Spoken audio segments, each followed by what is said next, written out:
Hey guys, I hope you're all having a great day. Welcome back to Beastly Garage channel. Hey, if you're watching this video and you didn't subscribe, please go ahead and subscribe. You know, we're just trying to build our subscriber base also up. Hit that like button. And hit the like button and comment and stuff. The Honda Accord, we just got it and we was talking about things we're going to do to it.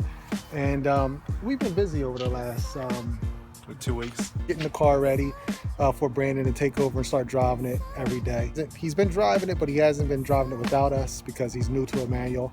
So I just wanted to make sure that he was comfortable with the car before we fully released it to him, because he is only 17 years old and he's already on his third car. Third car. I'm gonna cut that out as a spit bubble. So yeah, we've been doing a bunch of things. We did fix the axles. We did the clutch slave cylinder. Right now, the install of the axle.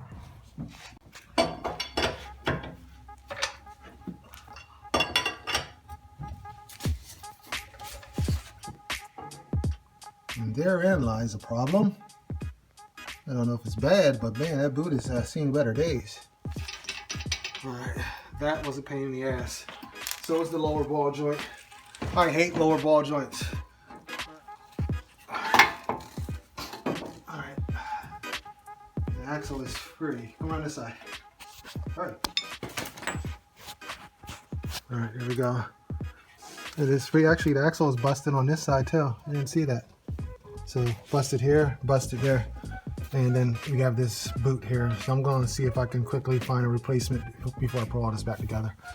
All right, let's keep going. Let's get this axle out of that I don't know what that's called. It's not even the transmission. It's like an extension area. Here's the inner part. I mean, it's hard to get that thing out of there. You gotta bang the hell out of it.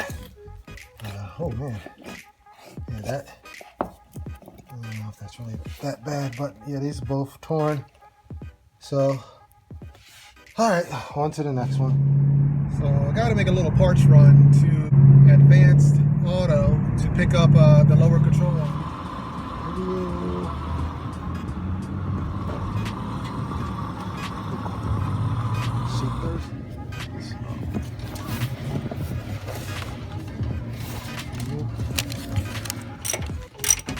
Moving the last bolt to the lower control arm. I couldn't get the sway bar end link out of the control arm. I'm gonna probably just leave it in there and buy another one. If you ever have to remove the OEM sway bar end links and they have that little Allen screw in the center to hold that nut, forget about it. Sometimes it works, most of the time it does not.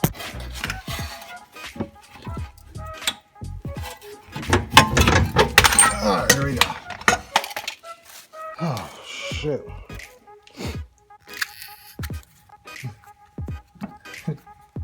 That bushing is done up. If you can, choose Moog. They're usually the better of the aftermarket stuff. Don't be cheap. Save yourself $2. Put a little lube on this. Hope that one get in there. What I did is I lowered the car onto the stand, and that put the load to simulate the wheel being on and the car being on the ground. And then I'll go ahead in there and just tighten up those control arms, and we should be good. And then we went ahead and we did the driver's side axle too. It pretty much fixed the vibration that we had. So then we moved on to the slave cylinder and clutch master cylinder install. It's the middle of February, and look at this guy. He has on shorts. Got a short sleeve shirt. Yeah, I got short sleeves on. I have my raggedy pants on though. I'm not wearing no shorts. It's 76 degrees. I technically can't wear shorts until it's like end of March. My body won't let me. I'm old. I can't get sick and stuff. And we're gonna go ahead and try to install. All right, this clutch slave cylinder, the clutch master cylinder, and I'm just realizing that's gonna be a lot harder than I thought. And a motor mount or a transmission mount. Hopefully that will solve the clutch issue. Other than that, I mean, the car's been running great, you know. But if that doesn't work, then we'll have to put a clutch in the car. So maybe we'll try to look at this dent too. You can't really access it from underneath here because of this. But if we cut a little hole, I'm thinking we could probably poke it and push that thing out. It's like or if I had like a suction cup or a plunger. You know what? And since it's in the sun, it might be easy to take off these things today too. Can I even take that off? Brandon, this is our first mod. First mod The D mod. is a D mod. Oh, you know what? Oh, that sucks. When it comes off, it's coming off. It's pulling off black. Oh, look, there's like chrome underneath. That's not supposed to come off. I'm pretty sure this window has all black molding around it. That's crappy. All right, with the help of YouTube, I was able to get this one out. Man, this is a pain in the ass to get to because you have to get it from way back there. I don't know if you can see that hole, but man, it's a pain in the ass. So it's out. Here's a new one. So let's swap everything over and get it to work. Can't you see what you do to me? Trying to snake this back in there. When the rain comes, but you want to finish your job. We did everything. We got the slave cylinder on, the master cylinder, and now I'm just trying to connect it to the pedal again, so I don't get wet.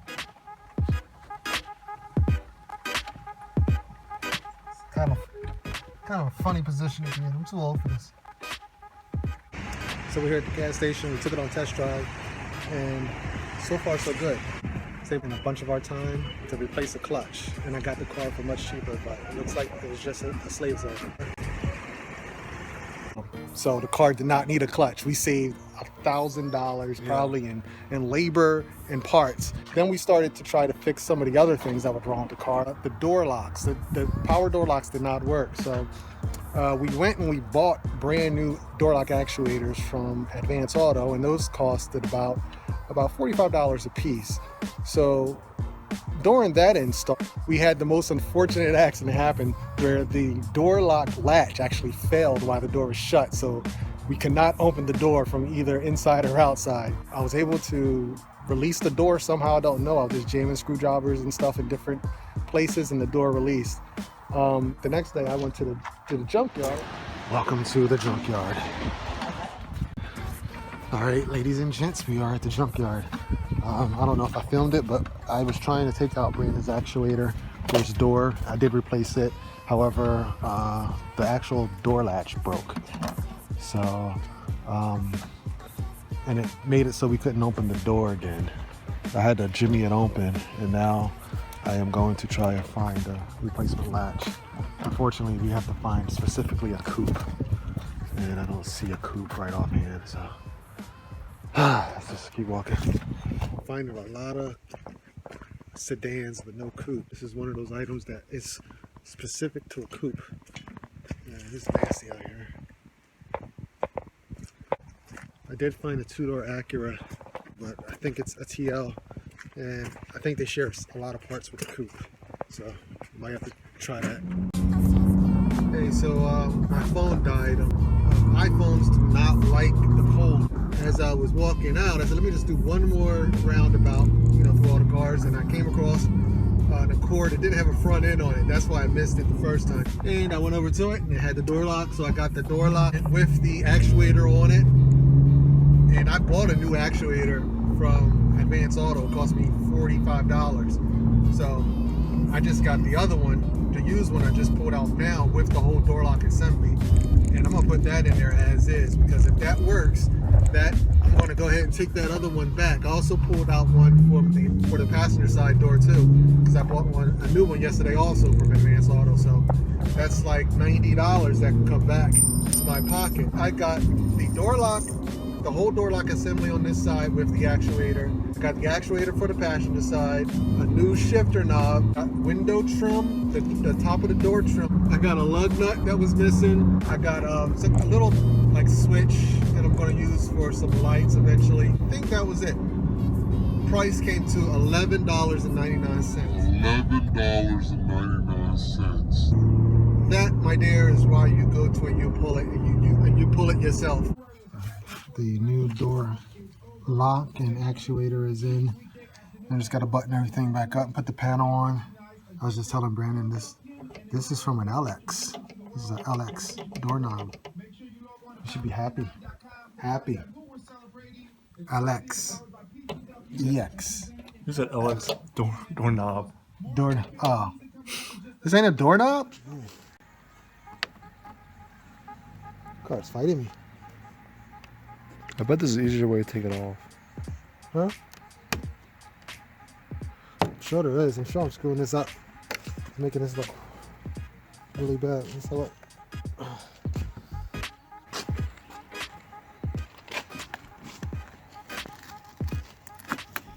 Look at that.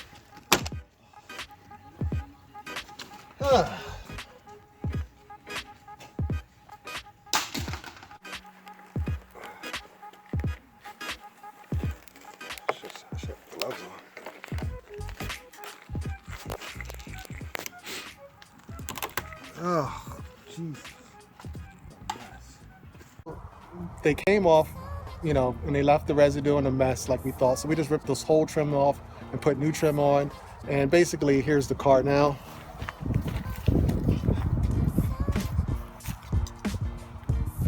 So the new trim is on there. I don't know if you can see it too well.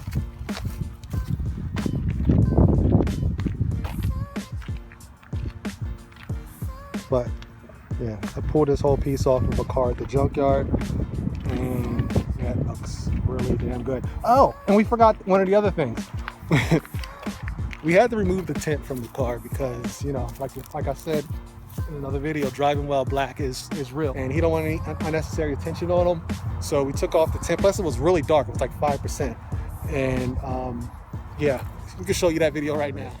As you can see there, it has some really dark tint on the back windows there. I would guess that that's probably 5% on the rear window and side rear windows, and it's hard to see out of. So we're going to do the trash bag method of removing tint, which is, you know, basically spraying it down with some 409 all-purpose cleaner on the inside, then covering it with a trash bag and heating it up and then peeling it off. I did this method before and it worked pretty good. Hopefully this process doesn't take too long. We don't have any sun, so I do have a heat gun to heat the windshield up, or the window up. We cut the plastic out to fit the window on the outside. Then I'm gonna spray the inside window and transfer that plastic into the interior. There you go in here. I already started spraying it down. The plastic bag is up there. I had to use 2 pieces because the window's really big. So, but it's all pretty much covered. Use my hand to squeegee out the big bubbles.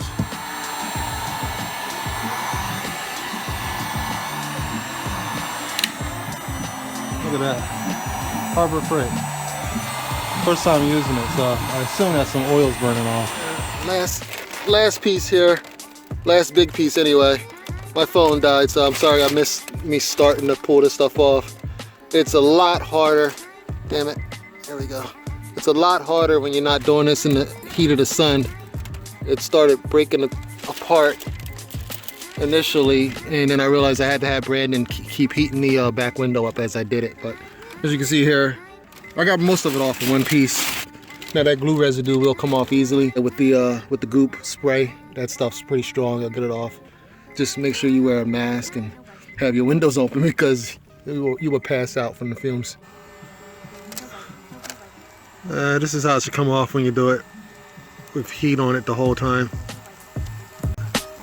No glue.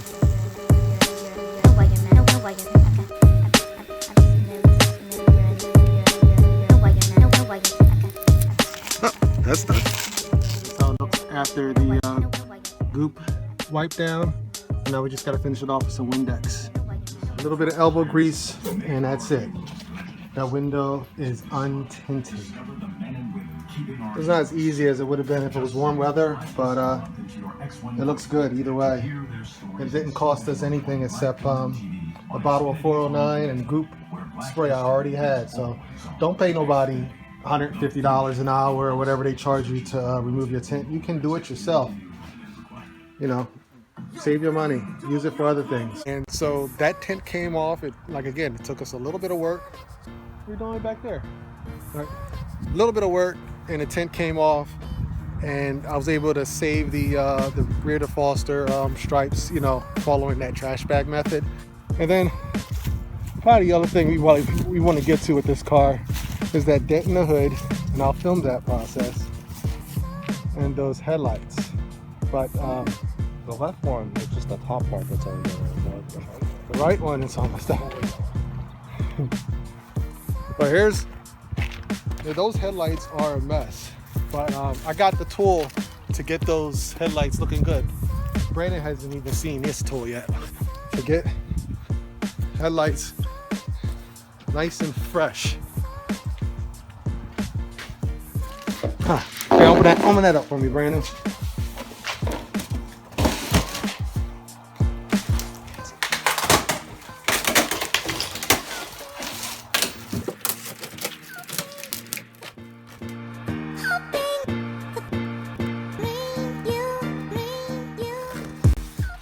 Oh wow! Look at that.